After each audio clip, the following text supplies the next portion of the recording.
Hello and welcome to Hello Hollywood.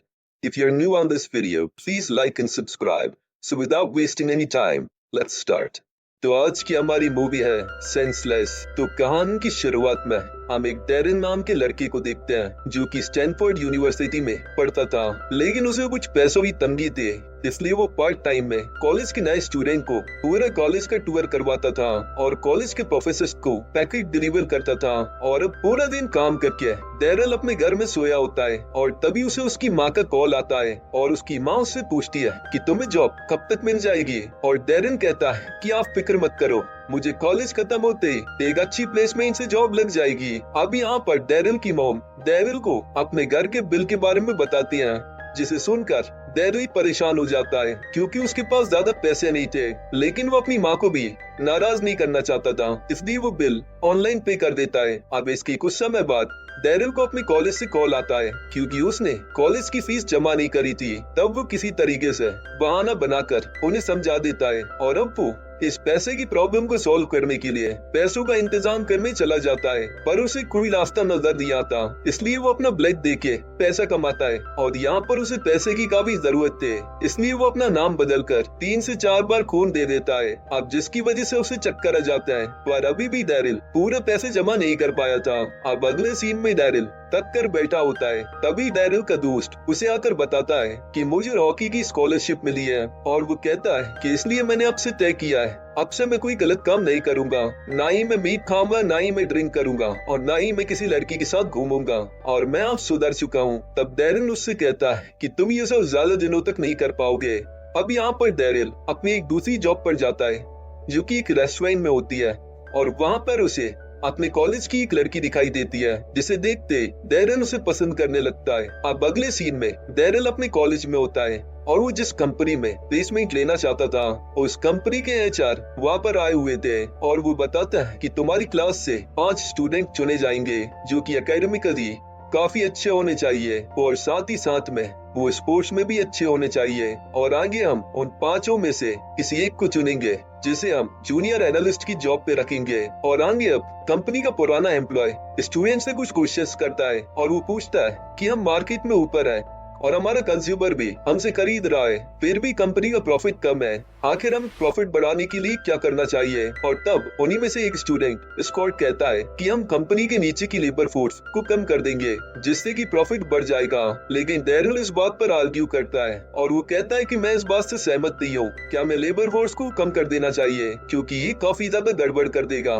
क्योंकि हम Vicks mountain company को देख सकते हैं जिन्होंने अपना सेम प्रॉफिट बढ़ाने के लिए लोगों को कम कर दिया था, लेकिन फिर आगे क्या हुआ, कंपनी को कॉन्ट्रैक्ट के हिसाब से लोगों को उनकी तनख्वाह देनी पड़ी, और जिसके बाद जो एम्प्लॉय वहाँ पर काम भी कर रहे थे अपना सिर्फ 50% देना शुरू कर दिया। इसलिए अगर एम्प्लॉय से काम निकलवाना है तो उसे खुश रखना होगा, उसे ज्यादा पैसे देकर, और फिर वो ज्यादा बेहतर काम करेंगे। और यहाँ पर स्कॉट और डेरिल अपने अपने रीजंस बता रहे होते हैं इस जॉब को पाने के लिए, लेकिन यहाँ पर डेरिल परेशान था क्योंकि उसे किसी भी तरीके का स्पोर्ट्स नहीं आता था और इस जॉब को पाना उसके लिए बहुत ही ज्यादा इम्पोर्टेंट था। इसलिए अब डेरिल आइस हॉकी खेलने के लिए जाता है क्योंकि उसका दोस्त टिम उस टीम का कैप्टन था, पर यहाँ पर उनका कोच डेरिल को खिलाने से साफ मना कर देता है, लेकिन टीम के कहने पर कोच डेरिल को खेलने का एक मौका देते हैं, लेकिन डेरिल कुछ भी ढंग से परफॉर्म नहीं कर पाता और वो आइस हॉकी के एक भी शॉट को नहीं रोक पाता और उसे काफी ज्यादा चोटें भी लगती हैं। अब अगले सीन में हम डेरिल को देखते हैं जो कि सफाई का काम कर रहा था, और तभी वो वहाँ पर एक एड देखता है जिस पर एक्स्ट्रा पैसे कमाने के बारे में लिखा था और उसमें फ्री सेमिनार अटेंड करने के लिए भी बोला गया था। अब डेरिल उस एड को पढ़कर काफी खुश हुआ और उस सेमिनार को अटेंड करने के लिए चला गया। अब वहाँ पहुँचने पर सभी लोगों को बताया जाता है कि उन्हें यहाँ पर ह्यूमन टेस्टिंग के लिए बुलाया गया है, और वो कहती है कि हमने एक ड्रग बनाई है जो कि पहली बार इंसानों के ऊपर टेस्ट होने वाली है और इसके काफी सारे साइड इफेक्ट भी हो सकते हैं। और अब इन बातों को सुनकर एक एक करके सारे स्टूडेंट्स वहाँ से चले जाते हैं, लेकिन आखिर में सिर्फ डेरिल भी वहाँ पर अकेला बचता है जो कि नींद में था। तब डॉक्टर डेरिल से पूछती है आपने सुना मैंने क्या कहा। तब डेरिल डायरेक्ट पॉइंट पे आता है और उनसे कहता है क्या इसे लेने का पैसा मिलेगा, और डॉक्टर के हाँ कहने पर डेरिल पैसों की भी मान जाता है। आगे डॉक्टर जिन्होंने ड्रग को इन्वाइट किया था वो डेरिल से कहते हैं कि इस ड्रग को लेने के बाद तुम्हारे ह्यूमन सेंसेस काफी ज्यादा इंक्रीज हो जाएंगे, जैसे कि तुम्हारी टेस्ट, स्मेल और देखने की क्षमता काफी ज्यादा बढ़ जाएगी। और इंसान की बॉडी के अंदर जाते ही तुम्हारी पांचों सेंसेस पहले से काफी ज्यादा तेज काम करने लगेंगे। और आगे डॉक्टर कहते हैं कि तुम्हें रोजाना ये ड्रग एक बार लेना है, वो भी इंजेक्शन के जरिए। और ये एक्सपेरिमेंट पूरा होने के बाद और ये एक्सपेरिमेंट कंप्लीट करने के बाद तुम्हें $3000 मिलेंगे।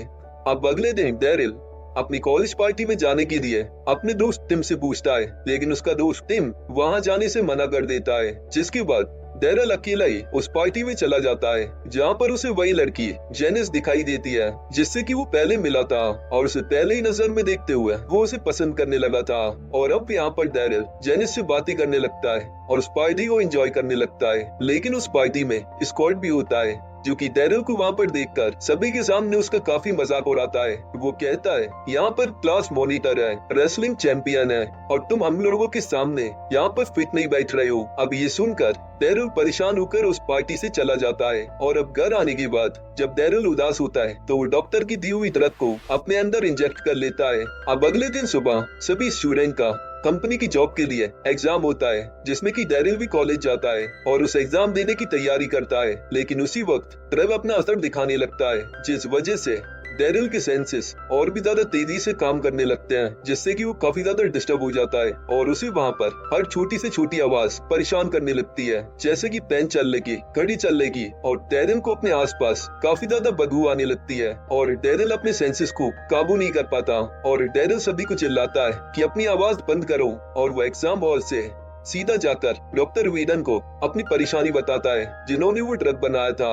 और डेरिल डॉक्टर को बताता है कि ये एग्जाम मेरे लिए बहुत ज्यादा जरूरी था और अब मुझे जॉब नहीं मिल पाएगी, और इस ड्रग के साइड इफेक्ट की वजह से मेरी पूरी बॉडी में काफी ज्यादा खुजली हो रही है, जिसे कि मैं रब करते करते परेशान हो गया हूँ। तब डॉक्टर कहता है कि तुम फिक्र मत करो, जल्दी तुम्हारे सारे साइड इफेक्ट कम हो जाएंगे और तुम्हारे बॉडी के न्यूरॉन्स इसे अपने आप एडजस्ट कर लेंगे और जल्दी तुम्हारा दिमाग इसका इस्तेमाल करना सीख जाएगा। इसलिए तुम फोकस करना जारी रखो, अपने सुपर सेंसेस को कंट्रोल करने की कोशिश करो। जिसके बाद डेरिल वहाँ से चला जाता है। और अगले दिन जब टिम कॉलेज के लिए तैयार हो रहा होता है तो वो देखता है कि डेरिल ने अपने आँख, कान, नाक और मुंह सब कुछ बंद रखा होता है, क्योंकि वो बदबू, तेज आवाज और तेज रोशनी को बर्दाश्त नहीं कर पा रहा था।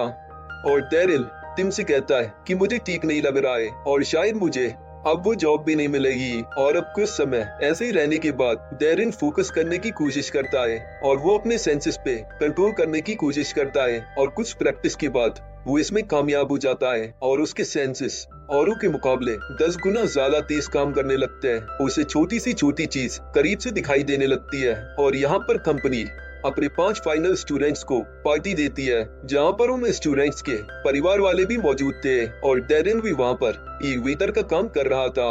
और तब उस कंपनी के एचआर मिस्टर रॉन स्कॉट से बात कर रहे होता है। तब डेरिल भी अपने सुपर सेंस की मदद से दूर से ही उनकी बातें सुन लेता है। तब मिस्टर रेंडल स्कॉट से शमाडा टेक्नोलॉजी की कंपनी के बारे में उसका ओपिनियन पूछ रहे थे। और अब उस कंपनी का नाम सुनकर डेरिल तुरंत ही उस टेबल पे सर्व करने चला जाता है। और वो कंपनी के एचआर रेंडल से बातों में शमाडा टेक्नोलॉजी कंपनी के बारे में डिस्कस करने लगता है, जिसे सुनकर रेंडल को लगता है कि कंपनी के बारे में डेरिल का नॉलेज काफी अच्छा है। और इसके बाद डेरिल एक न्यूज़पेपर में शेयर मार्केट की जानकारी वाले पेज को ऊपर रखकर फूड सर्व करने चला जाता है। और जब रेंडल अपने दोस्त से कंपनी के शेयर प्राइस के बारे में बात कर रहा होता है, तब डेरिल दूर पड़े न्यूज़पेपर में देखकर रेंडल को उस कंपनी का शेयर प्राइस बता देता है। तब रेंडल का दोस्त डेरिल से और कंपनियों पे प्राइस पूछता है। तब डेरिल न्यूज़पेपर में देखकर उनका प्राइस भी बता देता है, जिस वजह से रेंडल को लगता है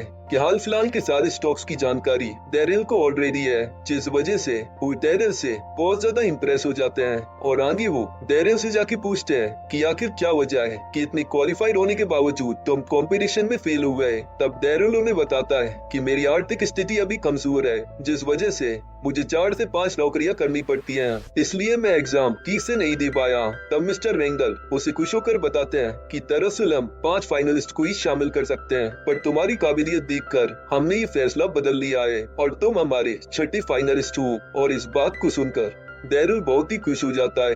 अब नेक्स्ट सीन में डेरिल डॉक्टर वीडन के पास जाता है और डॉक्टर डेरिल की टेस्ट लेते हैं और डॉक्टर ड्रग्स की पॉजिटिव इफेक्ट्स को देखकर काफी खुश होता है और वो डेरिल को सलाह देता है कि वो ड्रग के डोज को सही लेवल में ले और एक्स्ट्रा डोज ना ले और ध्यान रखे कि ताकत एक नशे की तरह होती है और तुम्हें उनका सही तरीके से इस्तेमाल करना चाहिए। और डेरिल डॉक्टर की बातों पर हामी भरकर वहाँ से चला जाता है। अब शाम को डेरिल फिर से पार्टी में जाता है और इस बार फिर से स्कॉट डेरिल की बेइज्जती करने की कोशिश करता है, पर मिस्टर रेंगल डेरिल की सबके सामने तारीफ करते हैं, जिस वजह से डेरिल को अपनी खोई हुई इज्जत वापस मिल जाती है। और अब उसी पार्टी के दौरान डेरिल को जेनिस नजर आती है जो कि अपने फ्रेंड के साथ वॉश एरिया में थी। तब डेरिल चुपके से अपने सुपर सेंसेस की मदद से उनकी बातों को सुनने की कोशिश करता है। तब जेनिस अपने फ्रेंड को बताती है कि मुझे एक जेंटलमैन टाइप लड़का पसंद है जो कि मेरी इज्जत करे, और डेरिल उसकी ये बातों को सुन लेता है। और जैसे ही जेनिस बाहर आती है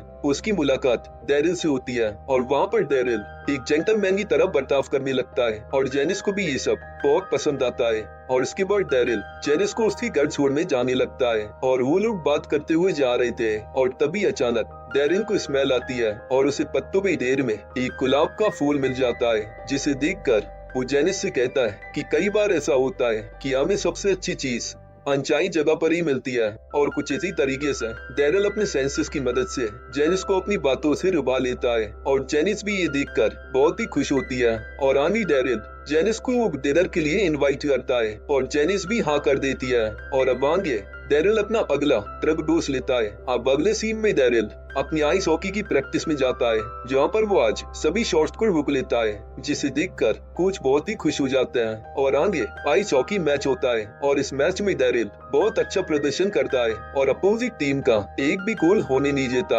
और अब क्योंकि डेरिल की टीम पहली बार डेरिल की वजह से जीती थी, इसलिए सभी लोग डेरिल से बहुत ही इम्प्रेस हो जाते हैं। अब डेरिल इंटरव्यू के लिए जाता है हेम्पलर जंगल के पास में और उस वक्त अंदर स्कॉट का इंटरव्यू चल रहा था। और तब वही डेरिल अपने सेंसेस की मदद से अंदर चल रहे सभी क्वेश्चंस को सुन लेता है, जिसका जवाब स्कॉट अंदर नहीं दे पा रहा था। अब आगे जब मिस्टर रेंगल डेरिल से मिलते हैं और उसका इंटरव्यू लेते हैं, तब डेरिल के जवाब और उसकी कॉन्फिडेंस से वो काफी खुश होते हैं और वो डेरिल से कहता है कि तुमने बीते कुछ दिनों में बहुत अच्छा परफॉर्मेंस दिया है और तुमने स्पोर्ट्स में भी बहुत ही अच्छा परफॉर्मेंस दिया है और हमें बेहद खुशी है, लेकिन हम फैसला आखिरी राउंड के 5 दिन बाद करेंगे। अब आगे रेंगल डेरिल को एक स्पोर्ट्स मैच की टिकट देते हैं, जिसे देखकर वो काफी खुश था और वो उससे कहता है कि तुम्हें हमारे एक क्लाइंट को खुश करना होगा जिससे कि वो हमसे सर्विस ले। अब आगे डेरिल जेनिस को अपने घर पर डिनर के लिए इनवाइट करता है और जेनिस को डेरिल का बनाया हुआ डिनर बहुत पसंद आता है। और फिर डेरिल जेनिस को एक कविता सुनाता है, जिसे सुनकर वो बहुत ही इम्प्रेस हो जाती है। अब अगले सीन में डेरिल जेनिस को अपने घर लेकर जाता है और उसे अपनी माँ और भाई बहनों से मिलवाता है और ये सब देखकर जेनिस को बहुत ही अच्छा लगता है। और डेरिल अपने सुपर सेंसेस की मदद से ये जान जाता है कि उसका छोटा भाई सिगरेट पीने लगा था, क्योंकि उसे अपने छोटे भाई के मुंह से बदबू आ जाती है, इसलिए वो एक बड़ा भाई होने के नाते उसे समझाता है। अब डेरिल शादी वक्त अपनी माँ को कुछ पैसे देता है और उसकी माँ खुश होकर कहती है कि तुम जानते हो कि तुम्हारी डैड मुझे छोड़कर चले गए, लेकिन जब भी मुझे इस बात पर गुस्सा आता है मैं ये बात जानकर खुश हो जाती हूँ कि वो अपने पीछे क्या छोड़ गए हैं। तुम सभी मेरी ताकत हो। अब डेरिल वापस अपने रूम में आकर अपने उस ड्रग का डोज लेता है और तब बार बेटर टीम ये समझ जाता है कि डेरिल ड्रग का डोज ले रहा है। और डेरिल के बाहर आने पर टिम उससे पूछता है तुमने वापस ड्रग का डोज लिया? तब डेरिल उससे कहता है कि इस ड्रग को लेने के बाद मेरे साथ सारी अच्छी चीजें होने लगी, मुझे जेनिस मिल गई और अब बस कुछ ही समय बचा है कि मुझे नौकरी भी मिल जाएगी। और तब डेरिल लालच में आकर सोचता है कि क्यों ना मैं इस बार डबल डोज ले लूं, जिससे कि मेरे साथ और भी अच्छा होगा। और डेरिल ऐसा ही करता है और एक डोज और ले लेता है, पर उसका ये फैसला बहुत ही गलत साबित होता है, क्योंकि अगली सुबह जब वो उठता है तो डेरिल का उसके शरीर पर बिल्कुल भी काबू नहीं था। उसे कुछ भी साफ साफ दिखाई नहीं दे रहा था और उसके हाथ पाँव भी काम नहीं करते और तो और वो ठीक से उठकर चल भी नहीं पा रहा था और वो वहीं पर गिर जाता है। और तब वो किसी तरीके से डॉक्टर वीडन के पास जाता है और उन्हें अपनी प्रॉब्लम बताता है। तब डॉक्टर समझ जाता है कि उसने ड्रग का ओवरडोज लिया है और वो उसे सलाह देता है कि तुम्हें कुछ दिनों के लिए आराम करना होगा, क्योंकि ओवरडोज की वजह से तुम्हारे सेंसेस पहले की तरह काम नहीं करेंगे और वो हमेशा ही बदलते रहेंगे और तुम हमेशा एक सेंस को इस्तेमाल कर पाओगे, जैसे कि तुम कभी सुन नहीं पाओगे तो कभी तुम देख नहीं पाओगे। तब डैरिल कहता है, अगले 3 दिन मेरा फ्यूचर डिसाइड करेंगे और मैं इन दिनों आराम नहीं कर सकता।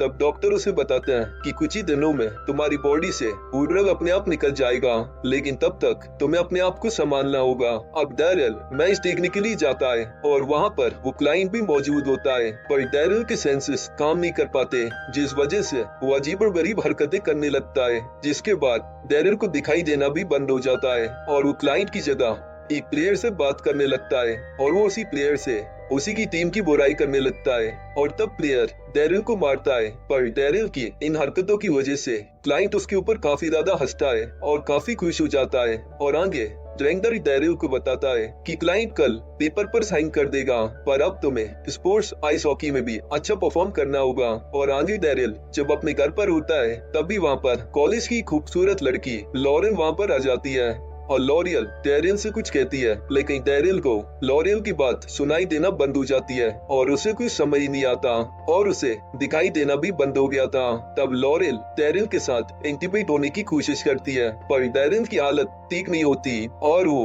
अजीबोगरीब हरकतें करना शुरू कर देता है। तब लॉरियल नाराज होकर वहाँ से चली जाती है, लेकिन तभी वहाँ पर जेनिस भी आ जाती है और वो लॉरियल को जाते हुए देख लेती है और वो डैरिल की हालत को देखकर समझती है कि डैरिल उसे चीट कर रहा है और इसलिए वो भी गुस्सा होकर वहाँ से चली जाती है और डैरिल कुछ भी नहीं कर पाता और वहीं पर बेहोश हो जाता है। तभी उसका रूममेट टिम अपने दोस्तों के साथ वहाँ पर आ जाता है और उसे लगता है कि डैरिल ने बहुत ज्यादा नशा कर लिया है, जिस वजह से उसकी हालत खराब हो गई है और वो उसे एक पावरफुल इंजेक्शन देने की कोशिश करते हैं। पर तभी डैरिल को होश आ जाता है और वो अपने दोस्तों को समझाने की कोशिश करता है कि ये ड्रग किसी भी तरीके का नशा नहीं है जो कि मैं ले रहा हूँ, ये दरअसल एक मेडिसिन है। लेकिन उसकी दोस्त को कुछ भी समझ नहीं आता और उसे लगता है कि उसका दोस्त नशे की लत में पड़ चुका है और उसे डैरिल को बचाना होगा। अब अगले सीन में डैरिल की टीम का आइस हॉकी मैच हो रहा होता है, पर डैरिल के सेंसेस इस बार भी उसका साथ नहीं देते और वो ठीक से देख भी नहीं पा रहा होता, जिसकी वजह से विरोधी टीम को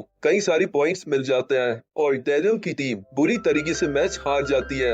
अब डैरिल बहुत ज्यादा परेशान था, इसलिए वो फैसला करता है कि वो जेनिस के पास जाएगा, उससे माफी मांगेगा। लेकिन जैसे ही वो जेनिस के घर पे जाता है उसे दिखाई देना बंद हो जाता है। तब वो उसकी डाइट को जेनिस समझ लेता है और उनसे ही माफी मांगने लगता है और बाद में डैरिल को दिखाई देता है। तब उसे इस बात का एहसास होता है कि मिस्टर लैंगडाली जेनिस के पिता हैं। तब डैरिल जेनिस से भी माफी मांगता है, लेकिन जेनिस डैरिल से कहती है कि मैं अब तुम पर और ज्यादा भरोसा नहीं कर सकती, मुझे माफ करना। और अब कंपनी का फाइनल राउंड नजदीक आने वाला था और सभी फाइनलिस्ट इसकी तैयारी में जुटे हुए थे और डैरिल अपने दोस्त से कहता है कि मुझे तुम्हारी मदद चाहिए और टिम डैरिल की मदद करने के लिए तैयार हो जाता है। और वहीं दूसरी तरफ हम स्कॉट को देखते हैं, जिसके डैड ने उसके लिए एक प्रोफेशनल्स की टीम हायर की थी। अब वो दोनों ही रात पर जाकर मेहनत करते हैं और एक तरफ डैरिल अपने दोस्तों के साथ तैयारी करता है और दूसरी तरफ स्कॉट अपनी स्पेशल टीम के साथ सारी रात सभी फैक्ट को समझता है। अब अगली सुबह जब डैरिल अपने फाइनल कंपटीशन के लिए जाने लगता है तभी उसकी आंखें काम करना बंद कर देती हैं, जिस वजह से डैरिल वहीं खड़े आदमी से बिल्डिंग में जाने के लिए हेल्प मांगता है। लेकिन वो आदमी बेगर होता है जो कि डैरिल की मदद करने के बजाय उसका गलत फायदा उठाता है और वो डैरिल को एक गली में ले जाकर उसके सारे पैसे और कपड़ों को चोरी कर लेता है। तब डैरिल किसी तरीके से एक कपड़े की शॉप में जाता है और उनसे कहता है कि आप प्लीज मेरी मदद कीजिए और जैसे ही मेरे पास पैसे आएंगे मैं आपको लौटा दूंगा। तब शॉप ओनर डैरिल को एक सूट देता है और डैरिल उस सूट को पहनकर इंटरव्यू के लिए चला जाता है। लेकिन जब डैरिल वॉशरूम जाता है तब डैरिल की आंखें वापस से काम करने लगती हैं और तब वो देखता है कि उसका सूट बिल्कुल भी प्रोफेशनल नहीं है और तभी अचानक डैरिल वहाँ पर टॉयलेट कर लेता है, जिसकी वजह से ड्रग उसकी बॉडी से निकल जाता है और डैरिल थोड़ा लड़खड़ाने के बाद पहले की तरह नॉर्मल हो जाता है। और आनी डैरिल कंपटीशन में जाता है और सभी को कहता है कि आपको मेरा सूट थोड़ा अजीब लग रहा होगा, लेकिन मुझे थोड़ी एलर्जी है, इसलिए मेरी डॉक्टर ने मुझे पॉलिस्टर का सूट पहनने के लिए कहा है। और अब कंपटीशन स्टार्ट हो जाता है और कंपनी के एम्प्लॉय सभी से सवाल करते हैं और एक एक करके गलत जवाबों के कारण कई स्टूडेंट बाहर हो जाते हैं और आखिरी तक सिर्फ स्कॉट और डैरिल ही बचे होते हैं और वहाँ पर अब दोनों के बीच में एक अच्छा कंपटीशन होता है। लेकिन आखिरी सवाल पूछे जाने पर स्कॉट उसका जवाब नहीं दे पाता और फिर वही सवाल जब डैरिल से पूछा जाता है और डैरिल बड़ी समझदारी के साथ उस सवाल का जवाब दे लेता है और साथ ही साथ सभी को एक्सप्लेन भी करता है, जिससे कि सभी लोग इम्प्रेस हो जाते हैं और रैंडॉल अनाउंस करते हैं कि ये जॉब डैरिल को दी जाती है। अब डैरिल को जॉब मिलने पर ऑडियंस में बैठी डैरिल की फैमिली और जेनिस सभी बहुत खुश होते हैं, लेकिन जीतने के बाद सभी को खुश देखकर डैरिल को एहसास होता है कि उसने सभी को झूठ की वजह से जीता है, क्योंकि इसमें उसकी कोई खास मेहनत नहीं है, बल्कि ये सब तो उस लक का कमाल था। और इसी वजह से डैरिल सभी को बताता है कि मैंने चीट किया है, लेकिन आज बिल्कुल नहीं, मैंने आज जीतने के लिए बहुत मेहनत की थी, पर मुझे स्पोर्ट्स नहीं आता, वो सब मैंने एक ड्रग की मदद से किया था। और डैरिल ये सच्चाई सभी के सामने बता देता है कि ये सब एक ड्रग की वजह से हुआ है। और आगे मिस्टर रैंडल और उनकी टीम इस बात को जानकर आगे फैसला करती है। फिर रैंडल डैरिल को आकर बताते हैं कि डैरिल, सभी पक्षों को सुनते हुए हमने ये फैसला लिया है कि इस साल जो जूनियर एनालिस्ट की पोस्ट पर जो जॉब मिलने वाली थी उसे हमने कैंसिल कर दिया है। पर डैरिल, तुमने अपने आप को एक इम्प्रेसिव कैंडिडेट के तौर पर प्रूव किया है और मैं भी पहले बिल्कुल तुम्हारी तरह था, मुझे भी स्पोर्ट बिल्कुल नहीं आता था और मैंने भी बहुत ट्राई किया था एक जूनियर एनालिस्ट की जॉब पाने के लिए, पर ना तो मेरे पास पैसा था और ना ही मैं कोई स्पोर्ट्स खेलता था। तब मैंने मेल ग्रूम की जॉब की और कड़ी मेहनत करके जूनियर एनालिस्ट की पोजीशन तक पहुंचा। इसलिए तुम्हारा ग्रेजुएशन होने के बाद भी तुम्हें मेल ग्रूम की जॉब दी जाएगी और तुम भी मेहनत करके जूनियर एनालिस्ट की पोस्ट हासिल कर सकते हो। और ये सुनकर डैरिल बहुत ही खुश होता है और अब हमें 1 साल बाद का समय दिखाया जाता है जब डैरिल अपनी फैमिली को एक अच्छी जगह पर डिनर के लिए ले जाता है और साथ ही में जेनिस भी उसके प्यार को समझ जाती है। और अब डैरिल अपनी जॉब को बहुत ही अच्छी तरीके से कर रहा होता है और मूवी यहीं पर एंड हो जाती है। तो कैसी लगी ये मूवी कमेंट में जरूर बताना।